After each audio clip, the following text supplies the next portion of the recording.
Hello and welcome to the Capitol Report on NTD Television. I'm Steve Lance. Calls for Senator Bob Menendez to resign are mounting from within his own party. NTD's Melina Wisecup has more from Capitol Hill.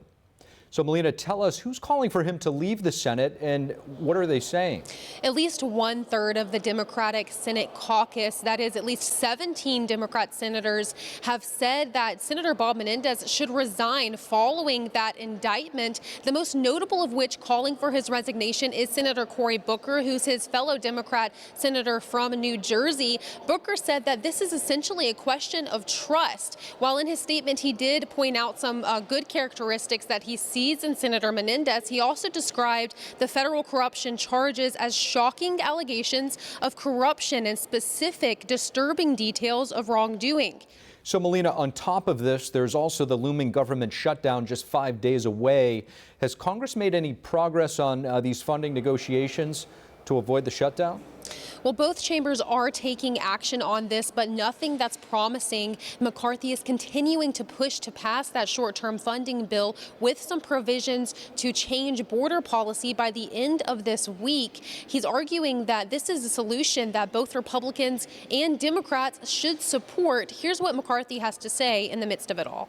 It would seem to me there would be some Democrats who would want to do this. But within your own party? Well, I wouldn't know who in our own party would want to side and take the position of Biden on the border. And McCarthy is again trying to push through a handful of those 12 appropriations bills where there's still some issues lingering around the defense budget, which Republicans refused to accept last week. That still is ongoing right now, that tension, considering the fact that McCarthy has backpedaled on his stance of stripping Ukraine aid from that Pentagon budget. Reporting from Capitol Hill, Melina Wisecup, NTD News. Thank you for that report, Melina. And President Biden breaking conventions by becoming the first sitting president ever to join a picket line. That's as both Biden and Trump vie for blue-collar support with different strategies, however. NTD's Iris Tao brings us more from the White House. Standing shoulder to shoulder with members of the United Auto Workers, and President Biden on Tuesday told them they deserve higher pay and should stick with their strikes. Stick with it, because you deserve the significant raise you need and other benefits. Let's get it! Let's get back what we lost, okay? The White House calls Biden's Michigan trip historic, as he was the first U.S. president to join a picket line in modern times.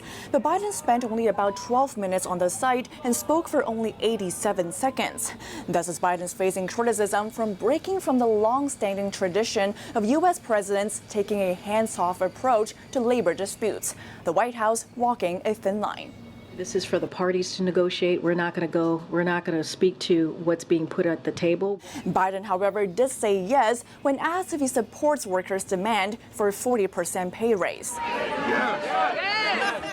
Meanwhile, former President Trump is also coming to Michigan on Wednesday to talk to striking auto workers. But instead of joining them to ask for higher pay, Trump's expected to talk to them about how to keep their jobs.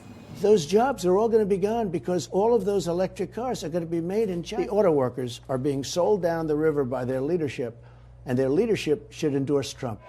UAW President Shawn Fain thanked President Biden for joining them on Tuesday, but the union is still withholding their endorsement of President Biden, citing concerns over job loss due to President Biden's push for EVs. Reporting from the White House, Iris Tao, NTD News. In the United States Supreme Court today announcing Alabama needs a new congressional map. A lower court previously said the map is unlawfully biased against black voters. Here's a look. The U.S. Supreme Court on Tuesday is rejecting a congressional voting map from Alabama. The map has been turned down multiple times since 2022. The most recent rejection came from a federal court in Alabama earlier this month. It ruled the map as unlawfully biased against black voters and must be redrawn. The Alabama map includes one majority black congressional district. The federal court ruled, "We are deeply troubled that the state enacted a map that the state readily admits does not provide the remedy we said federal law requires." The judges said an additional minority black district was required and ruled that a special master must be appointed to draw a remedial map. Alabama Attorney General Steve Marshall then responded that the state would appeal the order, saying, "We strongly believe that the legislature's map complies with the Voting Rights Act." It was this appeal that the Supreme Court rejected on Tuesday, which means a special master will now draw the congressional map, and it will also be used for the 2024 elections. This could help Democrats who are trying to regain control of the House next year. The Republican National Committee has announced the lineup for the second GOP debate. NTD's Daniel Monahan has more on which candidates made the cut. To qualify for the second debate, candidates needed at least 3% support in 2 national polls or 3% in 1 national poll, as well as 2 polls from 4 of the early voting states: Iowa, New Hampshire, Nevada, and South Carolina. The White House hopefuls also needed at least 50,000 unique donors, with at least 200 of those coming from 20 states or territories. Florida Governor Ron DeSantis, long seen as the top rival for Trump, will be on stage on Wednesday. DeSantis believes he is the candidate to take the battle to what he calls the radical left.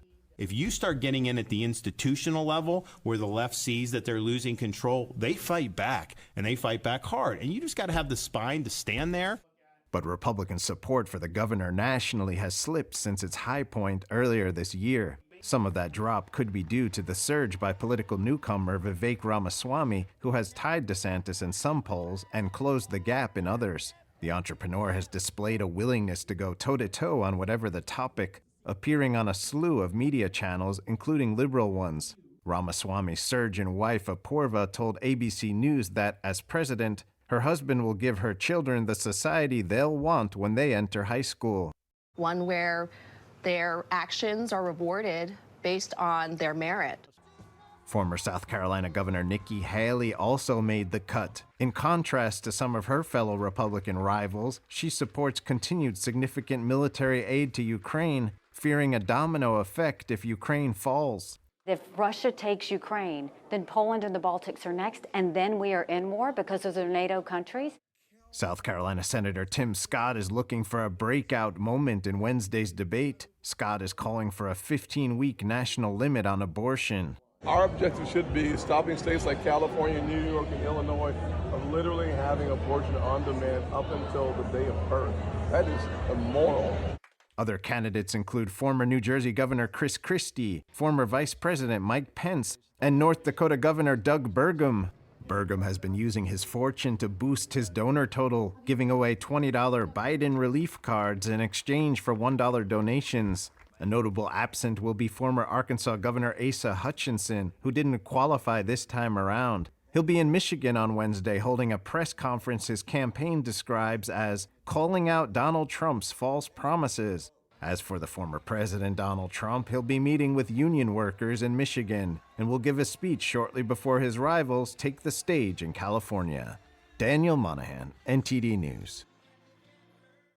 And NTD will have special coverage tomorrow night following the Republican debate. Join me from the Spin Room, where I'll get reaction from the candidates and their surrogates.